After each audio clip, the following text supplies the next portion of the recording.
This show is sponsored by BetterHelp. What's something you'd love to learn? As an adult, do you make time to learn new things as often as you'd like, or is that lost in childhood? Kids are always learning and growing, but as adults, sometimes we lose that curiosity. With having to balance school, social life, and family, things tend to speed up really quickly in September, sometimes leaving me stressed or anxious. Therapy could be really beneficial, allowing you to slow down and take a step back. It's helpful for learning positive coping skills and how to set boundaries. If you're thinking of starting therapy, give BetterHelp a try. It's entirely online, designed to be convenient, flexible, and suited to your schedule. Just fill out a brief questionnaire to get matched with a licensed therapist and switch therapists at any time for no additional charge. Rediscover your curiosity with BetterHelp. Visit betterhelp.com/THPN today to get 10% off your first month. That's BetterHelp, HELP.com/THPN.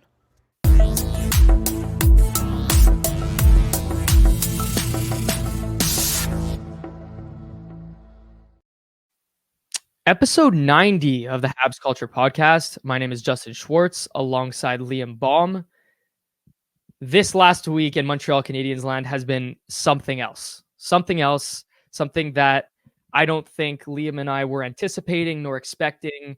And it's just all around pretty unfortunate.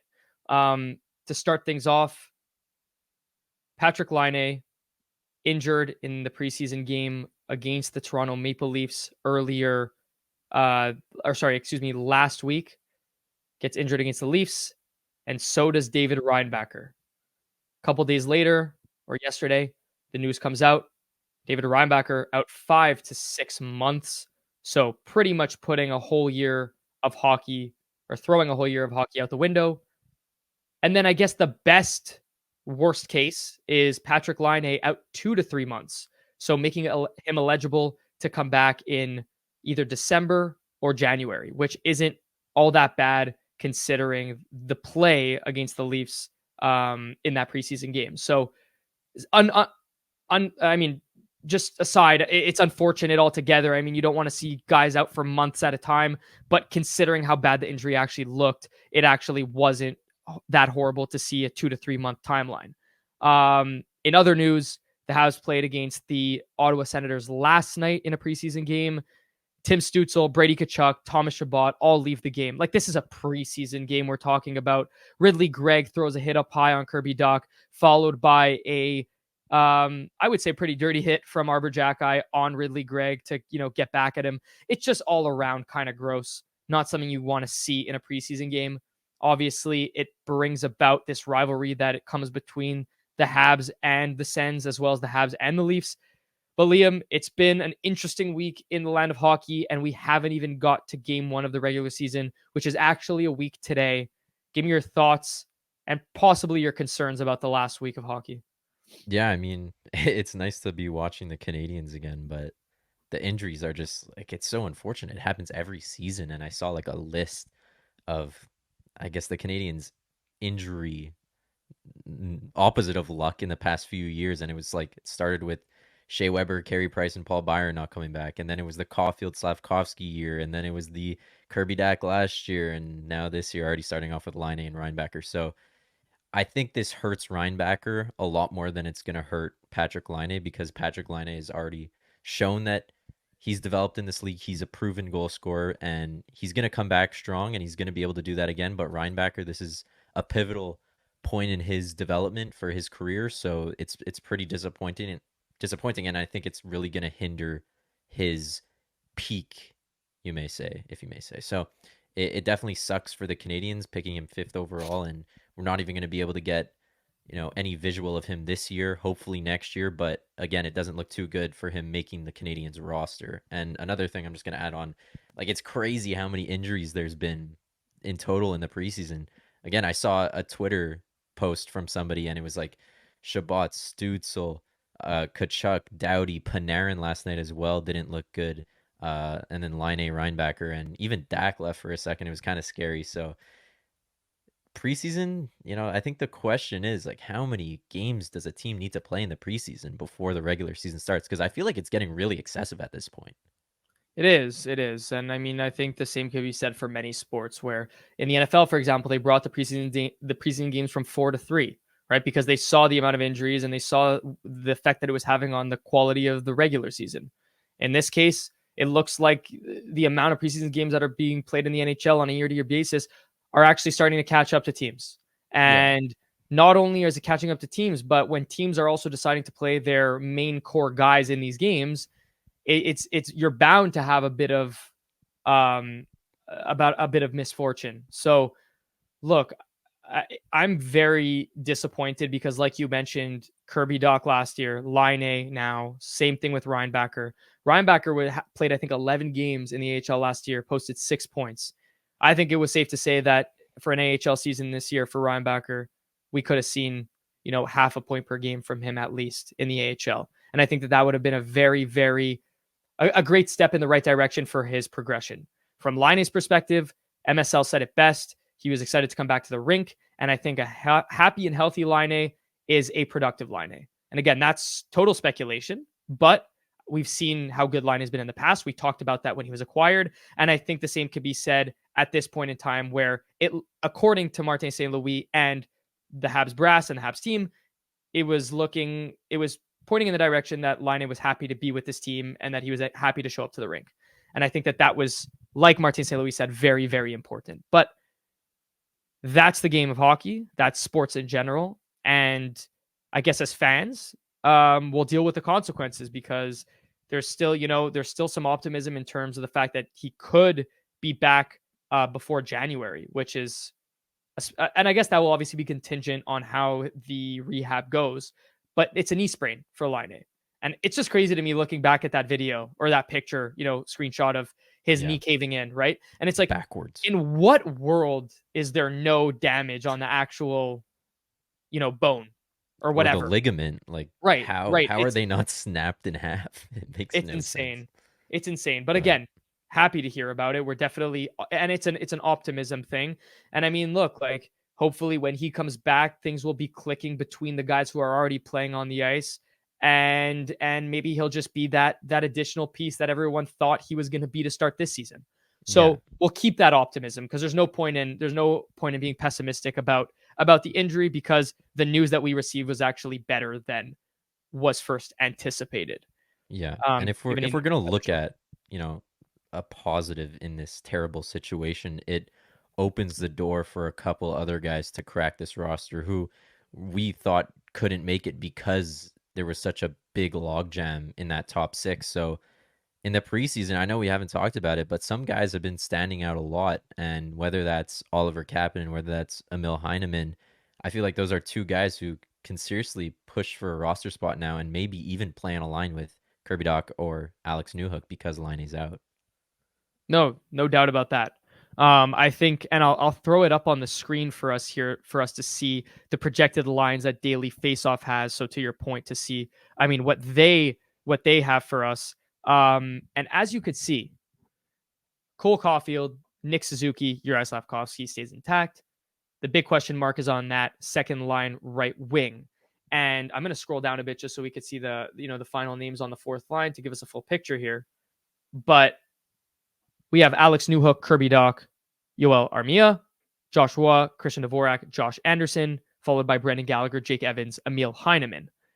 Now, Liam, you put up a poll on Twitter yesterday asking, now that Patrik Laine will not start the season, of course, who will take that second line right wing spot?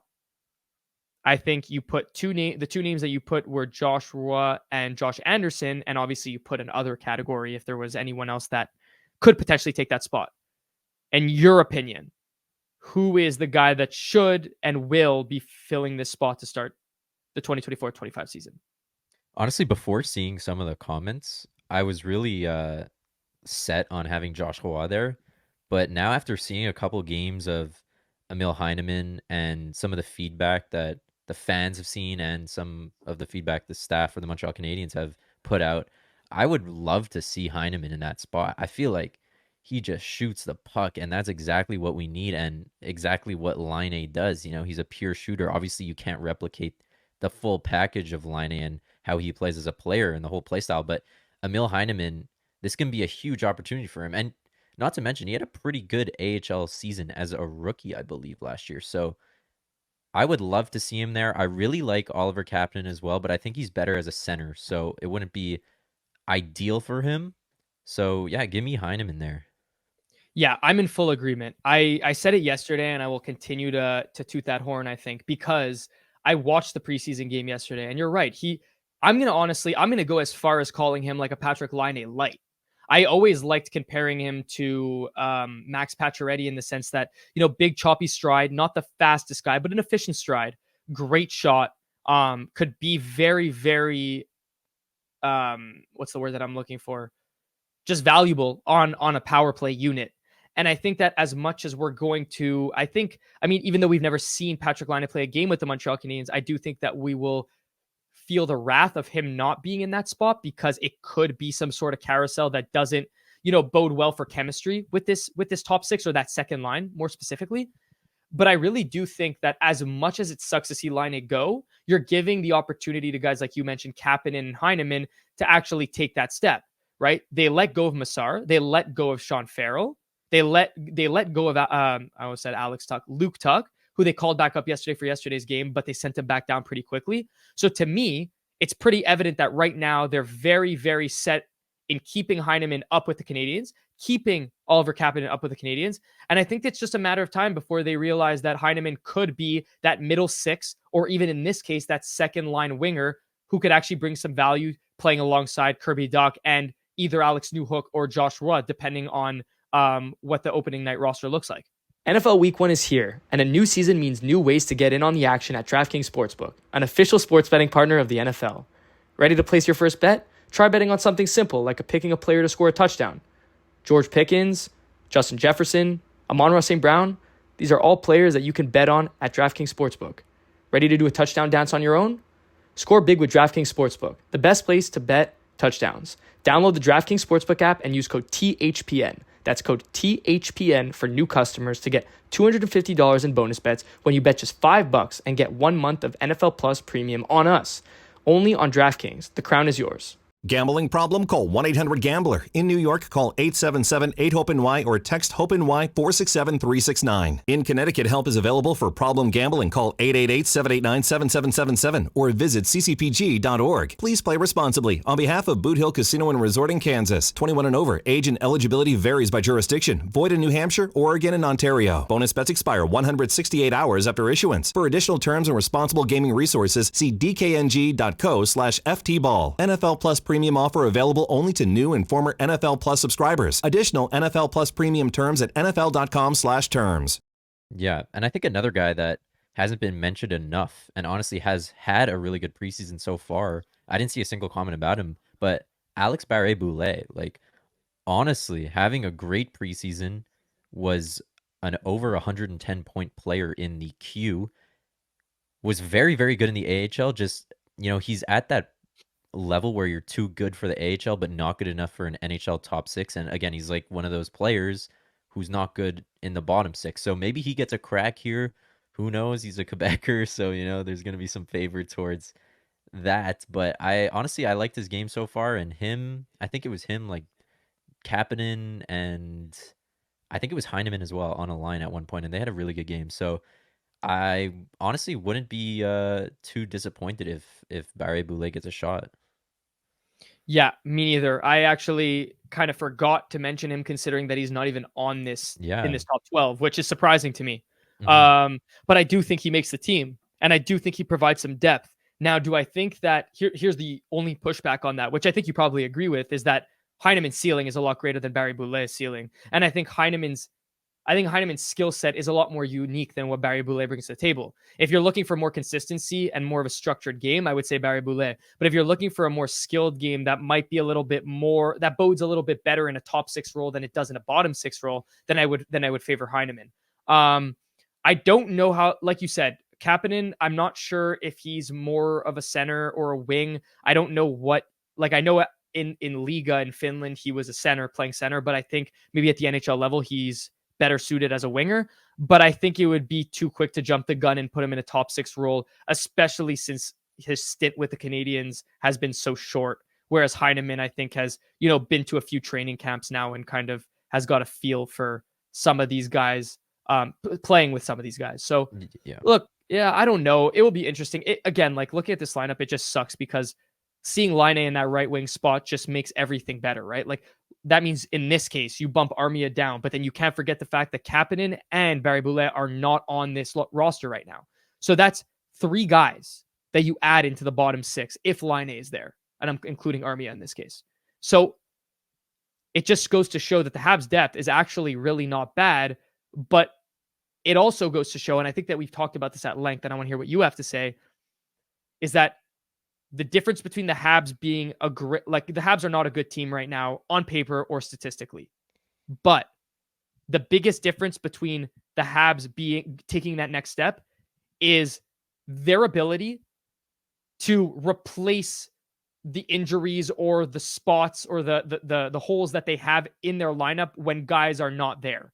So like the Bruins, for example, we've always talked about them being a well-oiled machine. If someone goes out, they usually have a guy that could step into that role and be somewhat or just as effective. Carolina, same thing.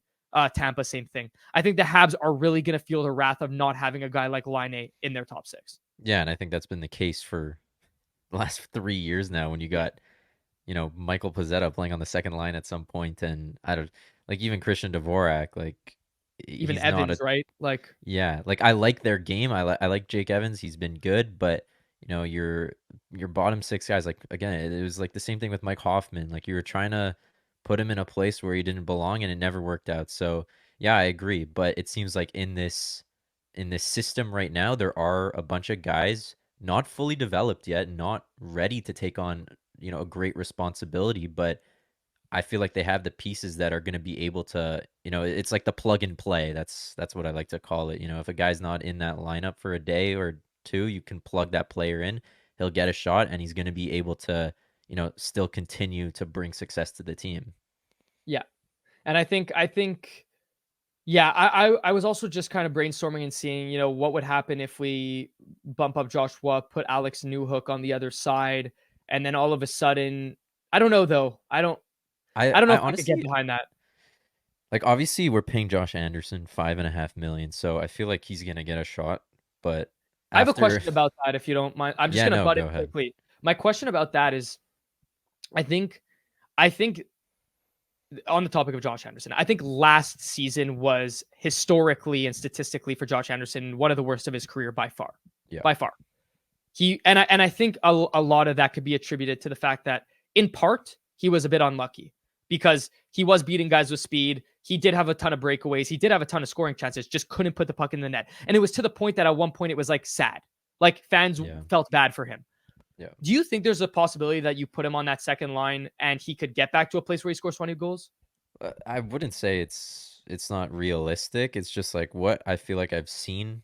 It's just not gonna happen. Like with that season when he had 20 something goals in the COVID year where it was shortened, he was automatic. Like we were loving it. Josh Anderson looked like an amazing piece, but it's just like it's fallen so far downhill, and I don't know. It's just in the preseason games he's played, it just hasn't looked good either. It's the same mistakes over and over again, the turnovers, and then just taking the puck up the ice, missing the net, and not being able to come back. So, look, if he gets the shot, which again, I wouldn't be surprised if he does because he is getting paid money and he's got to prove that he can be in a good spot in the lineup. But again, I don't think playing him over a guy like Emil Heineman who has the ceiling or the potential to be very good in the league is worth it because you're just stunting their growth at that point. So That's like fair. is Josh Anderson really ever going to be better than a 20 goal guy? Like probably not, right? So Right. But I think the counter argument to that would be like, well, if you rush Heineman into a top 6 role right away, for example, and he's not suited for it, does that equally stunt his growth? I don't know. I mean, not no, necessarily. no, But yeah, not necessarily, but it also wouldn't be for the whole season if Laine is coming right. back, right? That's So true too. I I it's just I'd yeah. like them to treat it as a tryout almost for a few guys. Like you see how it goes, and then you Considering go that from this there. season is not a season where they're they're looking to improve, but you're looking to improve from 5th to last. You're not looking to improve significantly to the point where you're going to make the playoffs. Yeah, And for anyone that's, harping on us believing that the Habs finish 6th to last or 6th in division or 5th in the division, the truth is that I'm not going to chalk it up to complete that it was just because of Laine, but taking yeah, away Laine from this team actually does change a lot in terms of this, like in terms of the standings. And I do think that there was the possibility, sorry to cut you off, that Reinbacher could have potentially made this team. Not for the long term, but definitely maybe like 10 games in the NHL or something. Yeah, I mean, considering Savard is really the only righty on this decor that's locked in a position, yeah, like for sure he could have pushed for a spot. So yeah, and I was just gonna say, now I don't even remember what I was gonna say, but anyways, what were you talking about right before you mentioned I don't. Reinbacher?